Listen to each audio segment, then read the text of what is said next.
speaking of big boys, Mr. JT Miller playing his 800th game of his professional career. And earlier in the stream too, somebody pointed out he's had 360 of those games in Vancouver, almost half his career. What does that mean? One, that it seems like he just got here, and two, what does that mean for Miller as 800 games in the NHL? I think he's still quite young, so it speaks to how talented he really was before he even got here. To be playing in a lineup like Tampa Bay when they had such a talented roster. The second he showed up here, I was very excited because of the skill set that he brought. And then never did I expect him to develop into the player he is right now. No. And I think it feels fresh with him because he's still so exciting. He still gives it everything he has, and he has kind of gone through a maturing process with the Canucks and has developed his game to be more focused. And he takes that anger and some of those emotions he used to have and have those outbursts, slapping the sticks and screaming at teammates, and he's learned to channel that into offense and picking up the rest of the team. So to see that growth and to have it feel fresh and have him always be excited is really, I think, why it feels like hasn't been here long. I think one thing a lot of people have pointed out today, because it is that 800th game, talking about like what Miller is, and we talk about how angry he is. You look at that leadership group now. You got JT Miller, who's the hothead, and you got Quinn Hughes, who's cool as a cucumber, right? So I feel like that combination of those two guys is great for that locker room. Absolutely. I think our leadership is very well balanced now, and we have the right core to lead these guys through. We get a healthy Demko back, and we're in good shape. Yeah. So the other thing I wanted to chat with you about tonight was the fact that, I mean, it might be a blessing, it might be a curse. Last year, how many guys had a career year? Right? How many guys were at the top of their game, scored more goals than they ever had, more assists than they ever had? Quinn Hughes gets the Norris. How do you follow it up? Is that going to be a problem this year? Are people going to have a drop off? And what do you expect from these guys? Can they improve on their career years? I mean, isn't that the goal, to consistently improve on your career best? Mm-hmm. I think a lot of the guys that had career years last year were guys that we were waiting for that to happen. And so now they've shown that growth and can keep moving forward with those new tools and new development and the coaching and structure that comes from Talk and his boys. Yeah, I mean, that's with Petey, Petey's not going to have as bad a year as last year. True. So even if one guy falls off a bit, there's going to be another guy to pick him up. And also we have new guys coming in. 3 of them have points already in the game. They've already made an impact. I mean, Sprong, his shot that snapshot came out of nowhere. Yeah. He literally loaded that shot out of nothing and put it right under the bar. And DeBrusk, his assist on the power play, like snap, quick pass, crisp, right on the tape. I can't be the only one who saw him dance after the assist, right? You saw the little dance? Oh yeah. Yeah, he's excited to be here. He is excited to be on this team, and that really, if him and Petey can have that excitement translate into offense, I mean, you could have a couple 30, 40 goal scorers.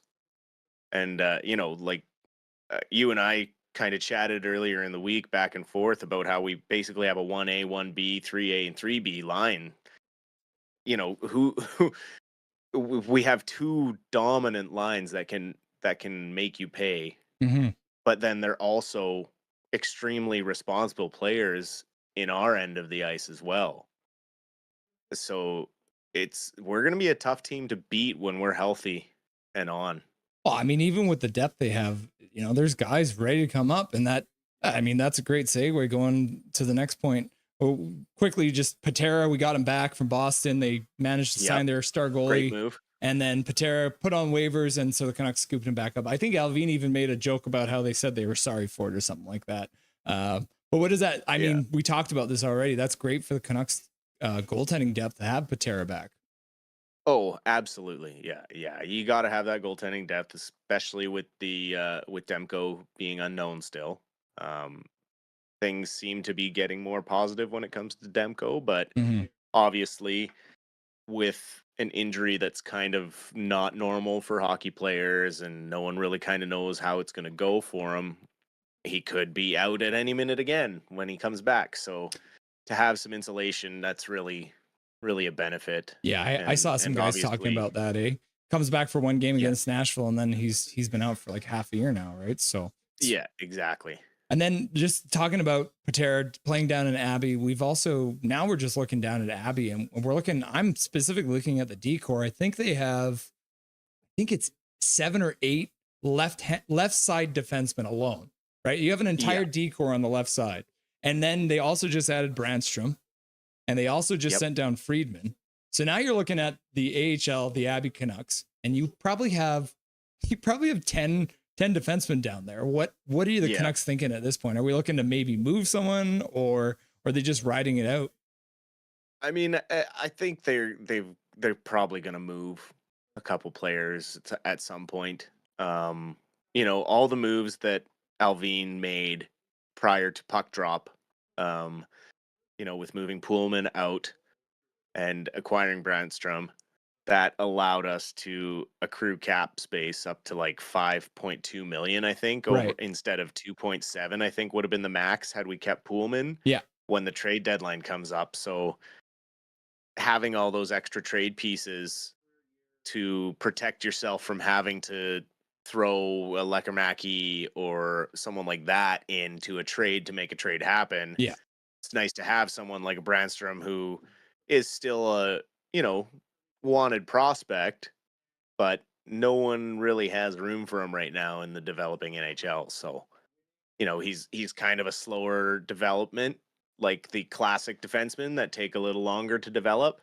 He's more that side. And also maybe he does have quite a lot of speed and offensive. He is an offensive defenseman through and through. Maybe they try and use him as a forward down there and convert him. Who knows? There is options. So I mean, for me, when I look at the depth chart now, you're looking at I'd put Friedman probably below Juleson and Brandstrom. So now you have Juleson, who's a big hulking heavy guy, and then you got Juleson, who's a big boy who can throw hits, and then you got Brandstrom, who's the small offensive guy. So you essentially now have a 7 and an 8 who can fill in depending on what you need too, which is absolutely beautiful. Yeah, I agree. Gives them options. Gotta have options. So depth is the key. Go ahead.